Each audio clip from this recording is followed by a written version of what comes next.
অপূর্বর পরে আসলে আমার আর কাউকেই ভাল লাগে নাই, সত্যি কথা যেটা। আমার তো মনে হয় যে আমি যখন আফজাল ভাইয়ের কাজ দেখতাম মনে হতো সেরা। তারপর যখন আমি মাহফুজের সাথে কাজ করলাম, মাহফুজকে আমার মনে হয় যে একদমই খুবই রোম্যান্টিক, মানে আসলেই তাই। তারপর যখন অপূর্বকে নিয়ে অনেক কাজ করলাম, তো অপূর্বর পরে আসলে আমার আর কাউকেই ভাল লাগে নাই, সত্যি কথা যেটা। স্টিল আমার মনে হয় যে মাহফুজ, বাট আপনি যদি বলেন তাহলে অপূর্ব হচ্ছে রোম্যান্টিকের সেরা। তো ওই জায়গা থেকে তো কাউকেই ভালো লাগে নাই, কিন্তু আমাকে বলতেই হবে আমি একটা ছেলের অভিনয় দেখে মুগ্ধ হয়েছি, সেটা হচ্ছে ইয়াশ রোহান। বিকাশ পেমেন্টে 10,000 টাকার বেশি অফার, শপিং চলছে তো। আমি ফরগেট মি নট নামে একটা ওয়েব ফিল্ম দেখেছি প্রথমে, ওটা দেখে আমার ভালো লেগেছে।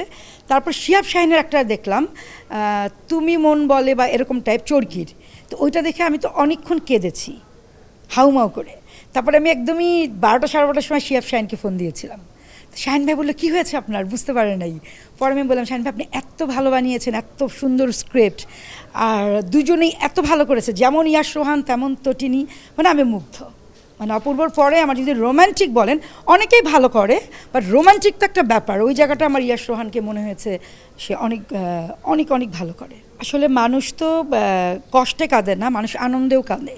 হ্যাঁ, অনেকে অবশ্য বলে কাঁদে, ওনার চোখে জল, এমনিতেই কাঁদে। আসলে এটা না, কাঁদে কারা, সবাই কাঁদতে পারে না। কাঁদে হলো যারা অনেক আবেগময়, যাদের ভিতরে অনেক আবেগ কাজ করে এবং যারা মানুষের ভালো চায়। যেমন আমার কারোর দুঃখ দেখলেও আমার কষ্ট লাগে, আমার কারোর ভালো, মানে দেশের কোনো ভালো, কেউ ভালো অভিনয় করছে, কেউ কোনো নির্মাতা ভালো করছে, আমার আনন্দ লাগে। আরে ও তো আমারই কলিগ। হ্যাঁ, মানে আমার উৎসাহ না, আমার উৎসাহ তো তার কিছু আসা যায় না, কিন্তু আমার ভালো লাগে। আমি যে এই ভালো লাগাটা বলি বা প্রশংসা করি, এটা কিন্তু তাদের জানানোর জন্য না, এটা আমার নিজের ভালো লাগে। আমার মা একটা কথা বলতো যে তুমি কখনো মানুষের যখন বিপদে পড়ে বা দুঃখে থাকে তুমি পাশে যাবে, দৌড়ে যাবে, কিন্তু যখন সে সুখে থাকবে তোমাকে যদি না ডাকে তুমি কখনো যাবে না, প্রয়োজন নাই। দুঃখে বা বিপদে আপদে পাশে থাকা, এটা আসলে আমার পারিবারিক শিক্ষা।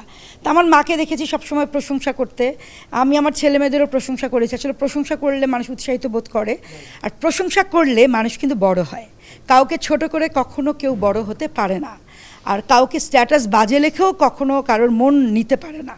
আর আমি কাউকে নেগেটিভ স্ট্যাটাস লিখি না, কারণ কি জানেন, আমি যাকে নিয়ে নেগেটিভ স্ট্যাটাস লিখবো তার থেকে আমার চোখে ভাসে যাকে নিয়ে লিখছি তার মা বাবা, তার পরিবার, তার ছেলে মেয়ে, তার ভাই বোন। আমার মনে হয় যে ভাই এরা কি দোষ করলো। হ্যাঁ, কারণ যাকে নিয়ে দিব তার হয়তো আচ্ছা সে মন খারাপ করলো, কিন্তু তার পরিবার শুদ্ধা, তার আপনজনরা মন খারাপ করছে। সো আমি আসলে এভাবেই বড় হই নাই। আমি মানুষকে ভালোবেসে, মানুষকে প্রশংসা করেই আমি আসলে সামনে বাড়তে চাই। কে আমাকে কি বললো কি না বললো এটা তো আমার কিছু আসে যায় না, শুধু আমি জানি আমি আমার কাজের প্রতি অনেস্ট। আমি 25 বছর আমার চলছে, আমি আরও সামনে কাজ করতে চাই।